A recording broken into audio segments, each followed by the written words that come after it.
Hello everyone, my name is Brett Chastain. I'm Aaron Sherling. Firat Kizer. Anusha Prakash. Tianyi Liao. And we are working with Architecture Technology Corporation. A quick overview about what we'll be talking about today. We have our project introduction where I'll talk about a little background on the company, sort of the tools we're going to be using, and the actual project itself. Then we'll move on to our solution, which is how we're going to achieve those goals. The progress and demo, which we'll talk about what we've done so far, and then have a selection of screenshots that basically show that we've actually done it. We'll move on to the risks and issues that we have so far, and then the reflection and what we'll be doing moving forward. So ATC is mainly a research and development company with a focus on networking, data, modeling and visualization, high performance computing, machine learning, and cybersecurity. And they do all this research to develop innovative products. One such product is the Siren system, which is what our project is based off of. So Siren is a next generation cyber range. What this means is it's essentially a collection of virtual computers and servers separate from the internet, so it's completely cut off, which allows you to basically run whatever you want on a simulated network. And they use this system for security training, so you can run like viruses and attacks and such that would be generally frowned upon or illegal to run in the real world. So you could say try to do a denial of service attack on a server, or break into a server and steal a file. Basically things that you would want to know how to defend against, but it would be good to have the knowledge to know how they work in the first place to defend against. This system has a graphical exercise builder that's basically, so you have these set of nodes that you can say this needs to be accomplished to get this one thing done. This other skill needs to be done. And they have like and, ors, and nots, so you can have this skill and this skill must be completed for this specific task to be marked off. Let's see. System monitor. And the system will also monitor student progress, so with that exercise builder, it sort of can see how far along the student is and give them appropriate hints or which steps to follow next. So our project is to create a training module within this Siren system to respond to an advanced persistent threat. An advanced persistent threat is basically what it sounds like, a threat that sits on the system for a long period of time. It tries its best to be as undetectable as possible without causing any damages. Generally, they just try to take as much information as they can. So like, say a keylogger, or in our example, a virus that grabs files and sends them off to a malicious server. So our idea is to create a realistic enterprise environment within the Siren system. So all the servers and firewalls and workstations that you could expect within an actual network. So our actual test, we're still kind of working on a little bit, but our idea is that we could be parsing through the user would be parsing through log files to figure out what files have been taken, what IP addresses have been contacted for these files. It could be searching through workstations to see what programs are running and determining which one is the malicious program and shutting it down. Determining what files have been stolen or tampered with. So a lot of times APTs will basically gather a lot of files into one big zip folder or archive format, any archive format, and then send it off. So one of our ideas is basically putting in a big folder somewhere within the file system that they have to search for. And then lastly, determining how the APT got into the system in the first place. And our idea for this is just a basic phishing email that sends someone to a site that they have downloaded some malicious program that sits on their computer and gathers files. So next I will hand it off to Aaron, and he will talk about how we plan to do this. Okay, so our solution. So here is a network diagram of our original idea of what we wanted. So over here we have, well, this doesn't work, but so over here we have our first firewall at the very top. And that is for the perimeter network. So currently the web server and the mail server are the only thing that are exposed to the firewall on the outside network, which is the internet. And then inside here is our LAN, which would be the rest of our environment. So the DNS server, file server, AD server, and all the workstations. So the idea behind this is that in the DMZ, this is the DMZ over here. So the things that are on the outside, the perimeter network is exposed to untrusted stuff, and the stuff within the second firewall is then only exposed to the stuff that the first firewall allows to.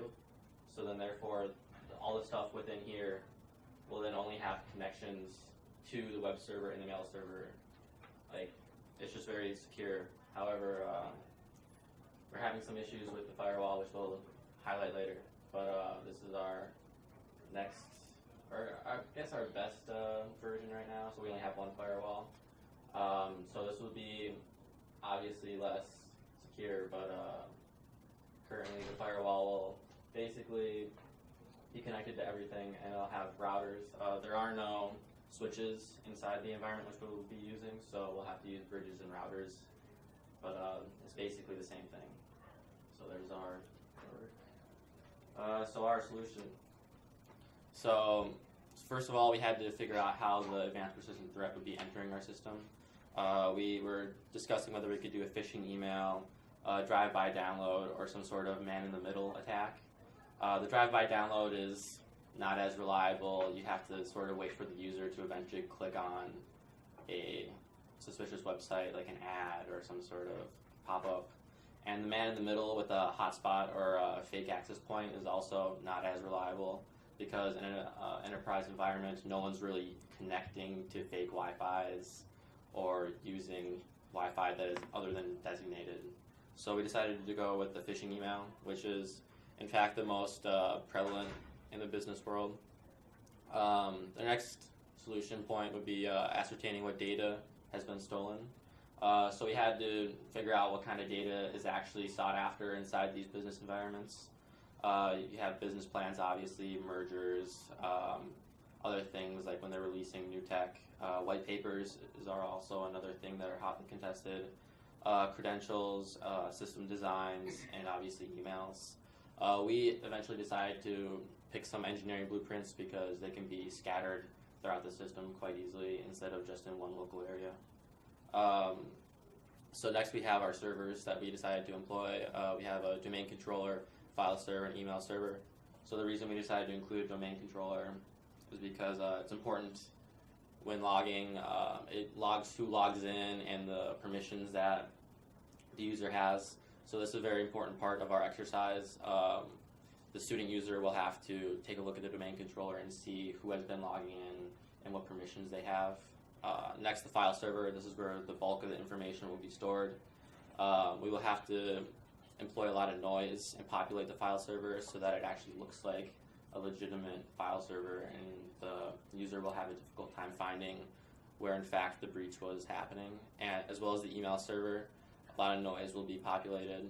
And finally, the firewall. So the firewall is finally the most important part because it'll be showing what connections have and haven't been contacted and what is allowed and not allowed in the network. So our current schedule. So far we have, going back, we have Image, the domain controller, the file server, email server, and we're working on the firewall on our respective virtual machines. So we've all been working on them individually, and now we have to, our next stage will be uploading all of the virtual machines to the Siren network. That is going to pose some risks and other things later, but we'll talk about that. And once we have all our networks configured and whatnot, we will then begin to fabricate the evidence and plant the evidence within the server. And then finally, we'll create the test, which is the and/or logic. And hopefully, we'll get there and have something working by the end for some users. Next, I'll be passing it on for progress and demo. So far we are nearly finishing our configuring servers. Every one of us working on some other server. So and like an email server by our friend Brad, and file server by Aaron. Domain controller, I am setting up domain controller, and all of them are ready already. So and then firewall by Liang, and so a couple of disk image ready to be uploaded to Siren environment 2, working file, Seponing script, and so the completed part. So image email server is already completed and it's ready to upload the Siren system. But as we mentioned before, we did get the Siren access late, and then we wanted to try everything and we didn't want to have problem. That's why it's kind of being a little bit late. And the image file server is also ready, and then we try it, and then it's like we're gonna show the demo too, and after like couple minutes, and then fill email server with noise, and then domain controller by me, domain controller server. I set up the domain controller, and then virtual firewall by our friend again, Liang. And so the incomplete part. So we have to we are planning to in next couple of weeks image 10 workstations and write the test task in Siren and populate the remaining servers with noise. So want to see if everything is connection and works, and then create evidence for the user to find like log files and large archive format file containing stolen files. And so we have the demo screenshot of our part of the project. So the file transfer script is Brad is going to. Alright, so here is the real basic virus script. It's just written in Bash. Basically what it does is it looks in the documents folder for now. Obviously all of this can be changed to suit what we actually need. This is basically a very simple sort of starting point for this virus that we're actually going to have. It grabs any TXT files at the moment. Obviously you can change that to whatever extension the engineering blueprints would be on. It grabs 2 files for now, again, all this can be changed, puts them into a backup folder, zips it up, and then sends it off over secure copy over SSH, and then deletes the folder that it sends. So we might have to alter that deleting. I don't know. I suppose you could probably check logs for that to see like what files have been created and deleted. But for the moment, yeah, it just grabs 2 files, zips them up, and sends them off to a server. And this server, we're thinking it could either be directly to the malicious machine, or Matt had mentioned that oftentimes these will send it off to sort of public file servers. So once it's sent off, they can just sit on there. They don't care who picks up these extra files. They just want to have a place that they can grab them from that doesn't trace directly back to them. So here is a just sort of screenshot of it running. Obviously, the actual virus would not be running in the foreground, just on the terminal. So this would be running in the background. And then here we have the file server where these 2 backup.zips have been sent to. And the email, I'll pass on to Aaron. Okay, so this is our current email directory. So right now, all the received emails just go into this new folder, and then all of the sent emails just are appended to a text file at the right side. Later we'll be perhaps getting better pathing, including like a junk file, spam file, try and make it an actual email server, but right now it's just like this right So here we are. This is inside the new folder, and currently we have 90,000 text files, all populated with actual data, actual emails, and good subject lines. So here's just a quick look. They're all just random numbers right now, arbitrary. So in here we have the date. So at the very top, you have all the dates. They're constantly changing to actually simulate different email dates that they're being sent on. You have from line. So you're probably wondering why it's enron.com. So we actually went in and found all of the Enron directory, the mail directories that was released during the whole scandal. So all of these emails, the subjects, and all of the body paragraphs are actually from Enron, and so they're actual real business emails and stuff like that. So it'll look like when a user on the Cyber network is trying to go through and parse through all the emails, it's going to look very real and difficult to parse through and figure out what is and isn't a place to be looking for the virus to be entering.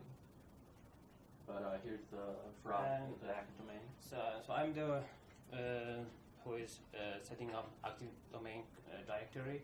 So what is active domain directory? It's actually the active domain directory is system that connects all of the individual machines within your network. So when we use the active domain directory, all of the machine will be connected on a domain, which means all of the information is stored in a central location. So I actually need all of our other part to be ready, so I can actually show you that, how it works. So the domain controlled by a global catalog stores the IP addresses, computer names, and users. So the global administrator can oversee everything that happens in the domain. So in order to access the someone computer, so user will just need the computer name, because everything is already linked to the back end. And so when you are using Active Directory, everything is already permissioned from the domain controller. So this means that the network administrator has already told the domain controller that what permission to assign to each other, or the other users, sorry. So Active Directory makes all the communication more efficient, because everything is easily accessible with the domain controller. And now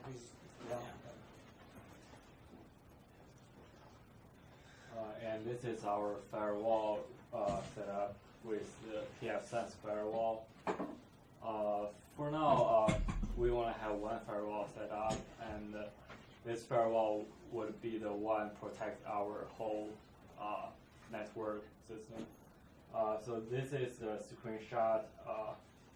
That firewall is running on the virtual machine, and here are some commands to test the network connection and the network delays here. And this is the web configuration page for the firewall. Here's some basic information of my device. And here is the traffic graphs. And that will be useful in future, because let's say if there's a virus in one of our server, and that virus is trying to CP a file to other device through the network, and we believe that there would be a spike that will show in this graph, so we can know that virus is trying to send in some files to other device. And next, Anusha will state our risks and issues. So as every project has some risks and some issues, we do have some risks that we are going to be facing in the future probably. We just got our access to the Siren system, as my friend told a week ago. So we still have to put all our servers onto the Siren system, the virtual machines. So we don't know what kind of issues that we might be facing in the future. So we need to try to get it together in the coming couple of days, where we will face that kind of a risk. And we just have a small virus script that we have running right now to kind of figure out the way we can get all these together.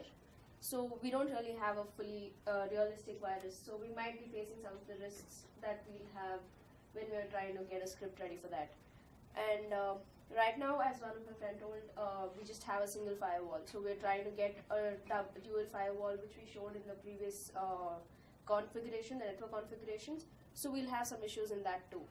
And since we have a little less knowledge based on network configurations, we'll have a little issues trying to get all the virtual systems together and try to put them on the Siren system. So some of the issues that we have is that we have to create a little more noise in the file server and the workstations, so that it wouldn't be that easy to probably figure out where the actual blueprints that the virus needs to collect from. So we have to like still make a script to generate that noise, and we don't have a set programming standard. And also, it won't be able, when we connect all the virtual systems together, if we are trying to connect all of them on a single computer machine, it will probably take a lot of memory and other requirements that we'll have for it. So that would be another issue that we'll probably have to deal with before we try to put the system on the Siren. So it's either that we have to connect all of them together and put it on, or we have to individually upload these servers onto the Siren system and try to connect. But that will probably take a couple of readings through the procedures that they have that we have to do. So that's some of our risks and issues. And my friend will be talking about reflections and what we probably move forward with. Reflection so far. At first few weeks, we don't have the access to the Siren system, but finally we get the access. I think it's 2 weeks ago or last week, I can't remember. So we can start our next stage. Requirements were a bit unclear at the start, but I think we believe we are getting better since we got access to the Siren system. We also have a set meeting schedule with our mentor, which is every Friday. Also, we learn a lot about APTs, and we also learn a lot about how to set up VMs and how to running VMs. So there's few upcoming steps. Before we upload our virtual machines to the Siren system, we do want to test them before we upload. Because firstly, we are going to connect our virtual machines to each other and try to talk with each other. And if the VMs can talk with each other, then we can connect our virtual machines over a local area network. And if so, the first two steps is just help us to ensure the configuration is correct. After we figure out the configuration is correct, we can upload the virtual machines to the Siren system. Also, we will fabricate some evidence, such as some log files, into the system. Also, we're going to create tests on Siren. This is our future plan. And if you have more questions.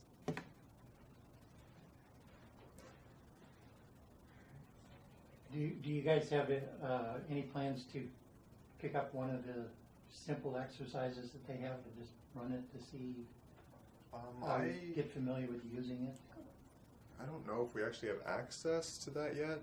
I haven't done too much like snooping around in the system that we have, but it looks like at the moment we kind of just have access to our single project on there. So yeah, we'll have to ask him, but Yeah. that would be a good idea. Yeah. definitely I would guess that it might help a Oh, little. yeah. show it will something help, that yeah. we weren't thinking of. Yeah.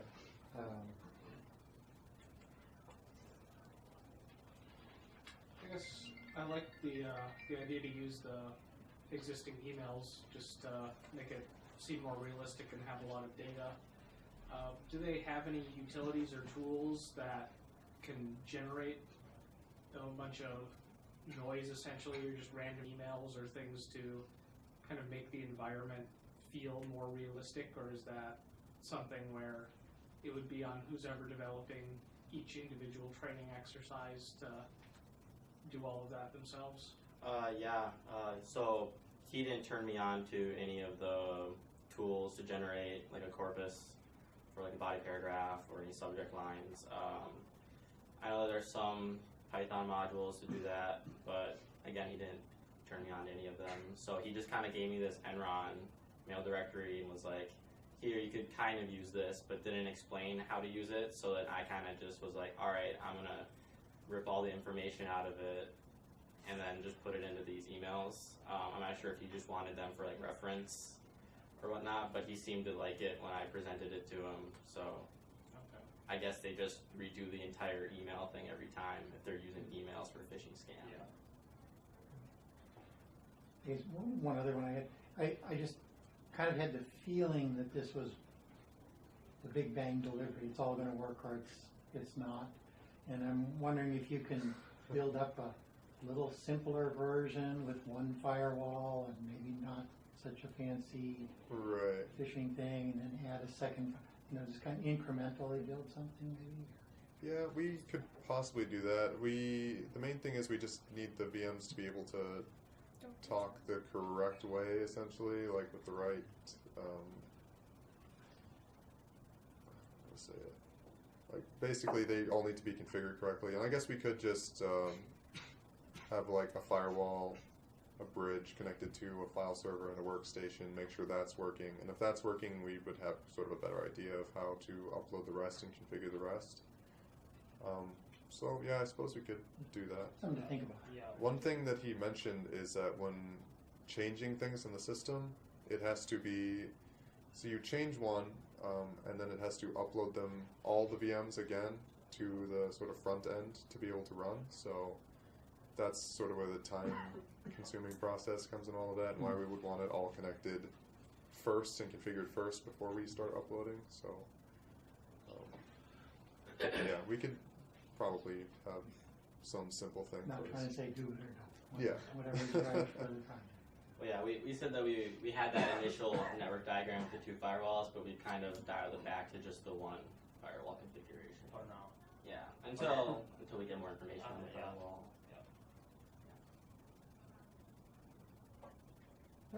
Thank you. Thank you. Yeah.